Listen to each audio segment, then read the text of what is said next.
আজিৰ ভিডিঅ'ৰ প্ৰথম question, Panidihing bird sanctuary located in which district? পানীদিহিং পক্ষী অভয়াৰণ্য কোনখন জিলাত অৱস্থিত? শুদ্ধ অপশ্যনটো হৈছে option number B, Sivasagar. Question number 2, who among the following is also' known as Bihagi Kobi? তলৰ সকলৰ ভিতৰত কাক বিহগী কবি বুলি জনা যায়? শুদ্ধ অপশ্যনটো হৈছে option number A, Raghunath Choudhury. Question number 3, Assam University is situated as? Assam বিশ্ববিদ্যালয় ক'ত অৱস্থিত? শুদ্ধ অপশ্যনটো হৈছে option number C, Silchar. Question number 4, in which year Toklai Tea Research Center was established? কোন বছৰত টোকলাই চাহ গৱেষণা কেন্দ্ৰ স্থাপন কৰা হৈছিল? শুদ্ধ অপশ্যনটো হৈছে অপশ্যন নম্বৰ এ, 1911 চনত। Question number 5, The book Discovery of Assam was written by? Discovery of Assam নামৰ গ্ৰন্থখন কোনে ৰচনা কৰিছিল? শুদ্ধ অপশ্যনটো হৈছে option number C, Satish Chandra Kakati. Question number 6, Who among the following is known as the father of Assamese prose? তলৰ দিয়া সকলৰ ভিতৰত কোনজন অসমীয়া গদ্যৰ পিতৃ বুলি জনা যায়? শুদ্ধ অপশ্যনটো হৈছে অপশ্যন নম্বৰ এ, ভট্টদেৱ। এইটো ভট্টদেৱ হ'ব লাগিছিল। Question number 7, The Bhupen Hazarika Setu is constructed over which river? Bhupen Hazarika সেতু কোনখন নদীৰ ওপৰত নিৰ্মাণ কৰা হৈছে? শুদ্ধ অপশ্যনটো হৈছে option number B, Lohit. Question number 8, The total number of Ramsar sites in Assam is? অসমত মুঠ ৰামছাৰ স্থানৰ সংখ্যা হ'ল? শুদ্ধ অপশ্যনটো হৈছে অপশ্যন নম্বৰ বি, 1, আৰু সেইখন হৈছে দীপৰ বিল। Question number 9, The first novel by Rajanikanta Bordoloi was? Rajanikanta বৰদলৈৰ প্ৰথমখন উপন্যাস আছিল? শুদ্ধ অপশ্যনটো হৈছে option number A, Miri Jiyori. Option number B, Miri Jiyori. Question number 10, Which of the following wildlife sanctuary is located in Udalguri district? তলৰ কোনটো বন্যপ্ৰাণী অভয়াৰণ্য ওদালগুৰি জিলাত অৱস্থিত? শুদ্ধ অপশ্যনটো হৈছে option number B, Barnadi. Question number 11, In terms of area, the smallest district of Assam is? ক্ষেত্ৰফলৰ হিচাপত অসমৰ আটাইতকৈ সৰু জিলাখন হৈছে?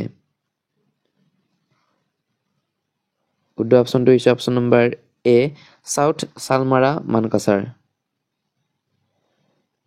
Question number 12, How much percentage of the Indian landmass is covered by the state of Assam? ভাৰতৰ ভূখণ্ডৰ কিমান শতাংশ অসম ৰাজ্যই সামৰি লৈছে?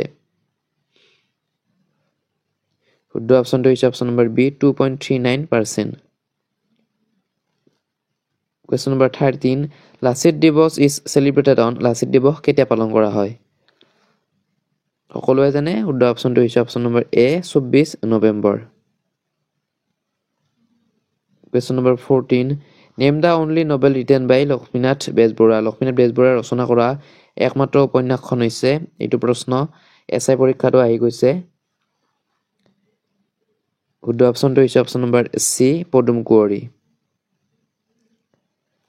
Question number 15, Who was the first Olympic medalist from Assam? অসমৰ প্ৰথমগৰাকী অলিম্পিক বঁটা বিজয়ী হৈছে? অতিকৈ গুৰুত্বপূৰ্ণ প্ৰশ্ন হয়। শুদ্ধ অপশ্যনটো হৈছে option number A, Lovlina Borgohain. Question number 16, Who established the Varman dynasty? Varman বংশ কোনে প্ৰতিষ্ঠা কৰিছিল? শুদ্ধ অপশ্যনটো হৈছে option number C, Pushya Varman. Question number 17, Which national park of Assam is famous for pygmy hog? অসমৰ কোনখন ৰাষ্ট্ৰীয় উদ্যান নল গাহৰিৰ বাবে বিখ্যাত? শুদ্ধ অপশ্যনটো হৈছে অপশ্যন নম্বৰ বি, মানস নেশ্যনেল পাৰ্ক।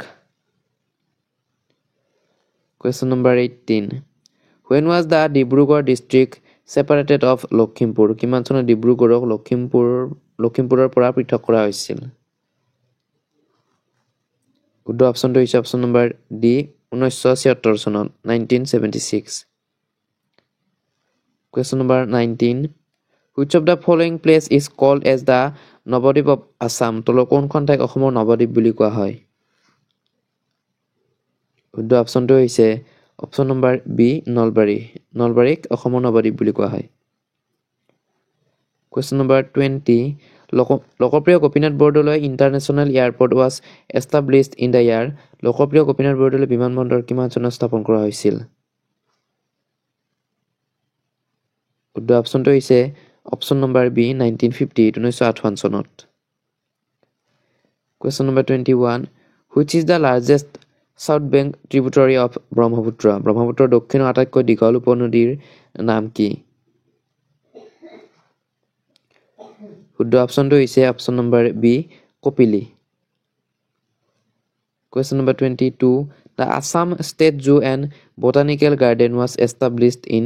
অসম ৰাজ্যিক চিৰিয়াখানা আৰু উদ্ভিদ উদ্যানখন কিমান চনত প্ৰতিষ্ঠা কৰা হৈছিল? অতিকৈ গুৰুত্বপূৰ্ণ প্ৰশ্ন হয়. শুদ্ধ অপশ্যনটো হৈছে অপশ্যন নম্বৰ চি 1957 চনত 1957. Question number 23. Nameri National Park is located in which of the following district of Assam? Nameri ৰাষ্ট্ৰীয় উদ্যান অসমৰ কোনখন জিলাত অৱস্থিত? এইটো উদ্যান হ'ব লাগিছিল. শুদ্ধ অপশ্যনটো হৈছে option number A Sonitpur. Question number 24. Which is the largest wildlife sanctuary of Assam? অসমৰ আটাইতকৈ ডাঙৰ অভয়াৰণ্যখনৰ নাম হৈছে? শুদ্ধ অপশ্যনটো হৈছে অপশ্যন নম্বৰ এ মাৰাটলংৰি.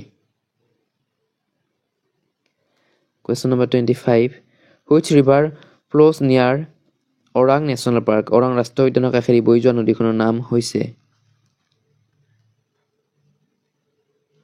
শুদ্ধ অপশ্যনটো হৈছে option number A Dhansiri. Question number 26. The Oil India Limited was formed in which year? কিমান চনত Oil India Limited স্থাপন কৰা হৈছিল? শুদ্ধ অপশ্যনটো হৈছে অপশ্যন নম্বৰ এ 1958 1958 চনত. Question number 27. Who discovered zero? শূন্য কোনে আৱিষ্কাৰ কৰিছিল? শুদ্ধ অপশ্যনটো হৈছে option number A Aryabhatta. Question number 28. International Literary Day is observed on. আন্তঃৰাষ্ট্ৰীয় সাক্ষৰতা দিৱস কেতিয়া পালন কৰা হয়? শুদ্ধ অপশ্যনটো হৈছে অপশ্যন নম্বৰ এ 8 ছেপ্টেম্বৰ 8 ছেপ্টেম্বৰ তাৰিখে. Question number 29. Which foreign country is closest of Andaman Island? Andaman দ্বীপপুঞ্জৰ ওচৰত কোনখন বিদেশী দেশ আছে? শুদ্ধ অপশ্যনটো হৈছে option number B Myanmar. Question number 30 আৰু আজিৰ ভিডিঅ'ৰ একেবাৰে last question. The Battle of Haldighati was fought in. হালদিঘাটৰ যুদ্ধ কিমান চনত হৈছিল? শুদ্ধ অপশ্যনটো হৈছে অপশ্যন নম্বৰ চি 1576 চনত. বন্ধু-বান্ধৱীসকল আজিলৈকে ইমানেই আছিল. এইকেইটা প্ৰশ্নৰ ভিতৰত আপোনালোকে কেইটাৰ উত্তৰ কৰিব পাৰিলে কমেণ্টত নিশ্চয়কৈ জনাব. আৰু যদি ভিডিঅ'টো চাই ভাল পাইছে তেন্তে ভিডিঅ'টো এটা লাইক কৰি দিব আৰু চেনেলটো ছাবস্ক্ৰাইব কৰিবলৈ একদম নাপাহৰিব. তেন্তে আজিলৈকে ইমানেই. থেংকছ ফৰ ৱাচিং দ্য ভিডিঅ'.